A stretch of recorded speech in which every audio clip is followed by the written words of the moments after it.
sedikit ada harapan untuk kita ngelihat akan ada reversal yang cukup besar ke depannya. Cuma sepertinya tren ini belum bisa dijebol. Jadi akan ada koreksi dulu, Pak. Setidaknya sampai support terdekat di level 5.866 varian. Jadi ya asing sampai hari ini belum ada tanda-tanda net buy. Dan memang sampai saat ini kalau dilihat yang membuat naik ini kebanyakan ya dari lokalnya, Pak.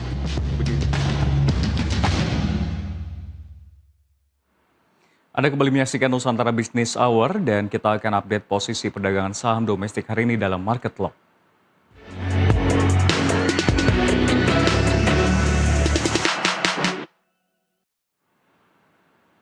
Kita ulas posisi IHSG sebelumnya di sesi pertama di mana IHSG menutup sesi 1 di zona hijau hari ini di level 6.074 naik 36,77 poin atau terapresiasi 0,61%, 444 emiten di zona hijau, 191 maksud kami di zona merah dan 330 stagnan di mana volume dan transaksi bisa dibilang kembali ramai. Nilai transaksi tembus 10,14 triliun rupiah pada akhir sesi pertama dengan melibatkan 18,33 miliar saham dan 1,75 juta kali transaksi.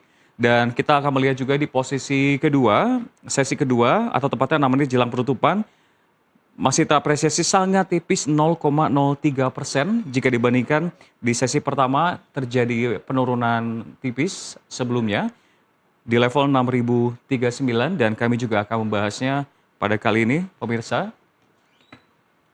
Namun kita akan melihat terlebih dahulu posisi rupiah. Kita akan melihat kondisi rupiah di sore hari ini.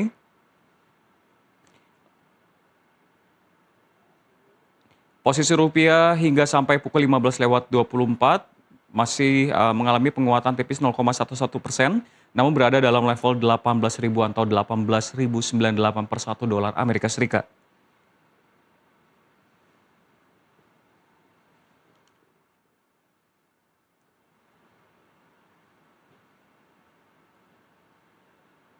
Dan pemirsa kami akan langsung membahasnya bersama dengan Henry Wijaya, Financial Educator Manager Sukor Sekuritas. Ya, Pak Henry, selamat sore.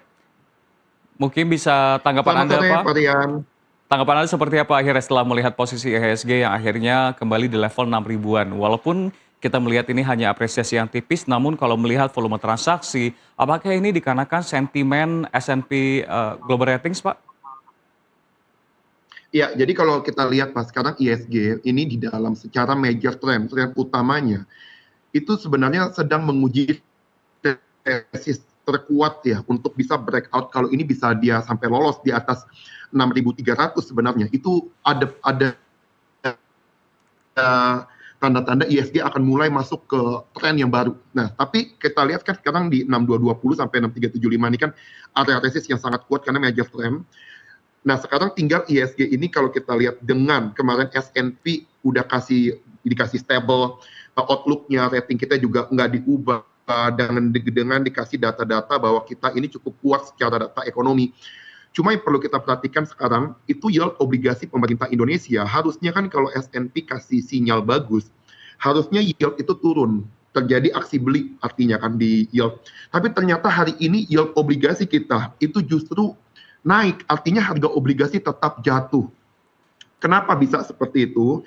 Karena kalau kita lihat tadi salah satunya karena harga minyak yang naik. Kalau minyak naik otomatis kita di kemarin aja neraca perdagangan itu kita udah defisit 1,8 miliar dolar dan itu kan membuat rupiah jadi nggak ada kekuatan untuk bisa menguat ya. Jadinya cenderung lebih melemah ke mulai 18.100. Apalagi kalau minyak naik lagi, sekarang kita lihat di range 80 dolar sampai 85 dolar baik crude oil maupun Brent crude oil juga. Jadi kalau lihat dari harga minyak, kita melihat ini kondisinya defisit kita dianggap neraca perdagangan jadi lebih rentan, subsidi juga dengan subsidi kita sekarang di Pertalite, subsidinya seberapa besar. Ini kan dari S&P bilang kita masih diharapkan menjaga defisit di bawah 3% ini varian. Jadi dengan minyak kalau semakin tinggi, otomatis defisit ini bisa di-expect bisa lebih tinggi. Makanya itu yang membuat sekarang nggak ada kekuatan dari sisi dari rupiahnya tetap kita lihat di 18.100 mendekati, baik yield obligasi pemerintah Indonesia tetap malah naik di sekitar 7,26% sekarang. Jadi itu membuat bahwa katalis S&P itu kemarin masih bersifat jangka pendek, tidak apresiasi dengan sangat ini ya, dengan sebagai booster yang untuk jangka panjang kita lihat ke depannya. Begitu Pak Rian sekilas. Baik, kita melihat itu memang hanya menjadi sentimen atau katalis jangka pendek saja, yang artinya apakah sebetulnya secara penuh kita melihat kepercayaan investor ini sudah kembali untuk pasar saham domestik atau IHSG, atau memang kalau kita melihat trennya bulan-bulan lalu lebih banyak hantu-hantu atau sentimen-sentimen negatif saja sebetulnya? Sebenarnya kalau dilihat dengan volume perdagangan hari ini yang nyentuh 15 triliun Pak Rian, ini jauh lebih tinggi dibandingkan beberapa hari terakhir, mungkin dalam 2 minggu terakhir ya. Transaksi bursa itu kalau dicek dalam 2 minggu terakhir rata-rata itu di sekitar 10 triliun lah secara daily. Hari ini tembus transaksi 15 triliun dengan tadi sebenarnya udah sempat naik 0,6-0,7%. Jadi sebenarnya hype-nya tuh udah mulai ada sebenarnya. Tapi tekanan jual ini dengan ngelihat leading indicator tadi dari sisi rupiah juga, yield obligasi ditambah, Amerika juga sekarang potensi nanti malam kan ada pengumuman inflasi Amerika nih Pak, di-expect di 3,9%. Dengan harga minyak yang melonjak kembali di atas di atas ini ya, di atas $80, mestinya inflasi Amerika dalam jangka panjang diperkirakan akan naik. Makanya kalau inflasinya naik, dari si Kevin Walsh kemarin udah kasih sinyal di dalam FOMC minutes, tidak akan ada pemangkasan suku bunga The Fed sampai akhir tahun, bahkan potensinya akan dinaikin. Kalau kita lihat dari Fed Watch poll di polling, itu bahkan sudah probability untuk suku bunga dinaikkan di bulan Juli ini, 29 Juli, itu diperkiraannya sekitar 30%. Dibandingkan kemarin sekitar 17%, udah naik probabilitas jadi 30% untuk suku bunga dinaikkan. Jadi kalau lihat dari suku bunga naik, di Amerika akan membuat rupiah melemah, harga minyak naik, membuat rupiah melemah, yield obligasi juga melonjak. Jadi tekanan jual kembali besar. Apalagi kita lihat memang area secara downtrend kita, resistnya udah dekat sekali di level 6.220. Jadi tekanan jualnya sudah mulai berasa. Nah, saya sih berharap kalau bisa ini kita dengan volume kuat naik di atas 6.220, sedikit ada harapan untuk kita ngelihat akan ada reversal yang cukup besar ke depannya. Cuma sepertinya tren ini belum bisa dijebol. Jadi akan ada koreksi dulu, Pak. Setidaknya sampai support terdekat di level 5.866, Pak Rian. Baik, yang artinya berarti memang untuk tren net sell asing ini masih akan terjadi hingga beberapa pekan atau hingga bulan ke depan setelah kita melihat kan tren ini sempat menyelimuti pasar saham domestik di bulan lalu. Iya, jadi memang foreign sampai hari ini itu masih net sell, belum ada tanda-tanda net buy, bahkan tadi siang. Biasanya kan kalau kita lihat beberapa terakhir itu net sell itu sekitar 200-300 bio. Hari ini di sesi 1 aja udah minusnya 500 bio, Pak. Dan kalau kita berkaca dengan portofolio Standard & Poor's Dow Jones Index yang kemarin memberi warning ke Indonesia bisa masuk ke frontier, kalau kita lihat dari aset under management-nya, AUM-nya itu sekitar 8 triliun, Pak. Secara exposure ke bursa kita, ETF-nya tuh nilainya 8 triliun. Anggaplah kalau dia mau kurangin porsi dia setengahnya, bisa ada net sell 4 triliun, Pak. Dan kita nggak tahu dicicilnya berapa hari. Nah, itu tesis doang ya, Pak, ya, belum sampai ada data keluarnya berapa banyak. Tapi kan biasa kalau dia udah kasih sinyal dari emerging di downgrade menjadi frontier, biasanya seperti MSCI akan mulai ada deleveraging, pengurangan aset. Nah, itu nilainya mungkin sekitar 4 triliunan lah, hitung-hitungan kasar saya ya, kalau ngelihat data dengan data ETF dia yang nilainya sekitar 8 triliun di Indonesia. Jadi ya, asing sampai hari ini belum ada tanda-tanda net buy.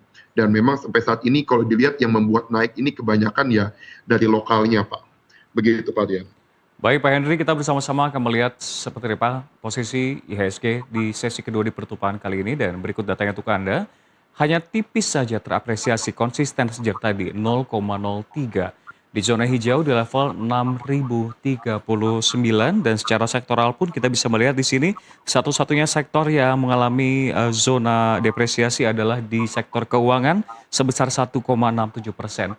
Yang artinya Pak Henry, kalau kita melihat selama sepekan ini atau mungkin sebagai proyeksi untuk esok hari, saham mana saja, sektor mana saja yang menurut Anda patut dipertahankan bersifat defensif, atau mana saja sebetulnya yang patut diperhitungkan juga, karena kalau kita lihat mungkin secara keseluruhan energi patut diperhitungkan nampaknya.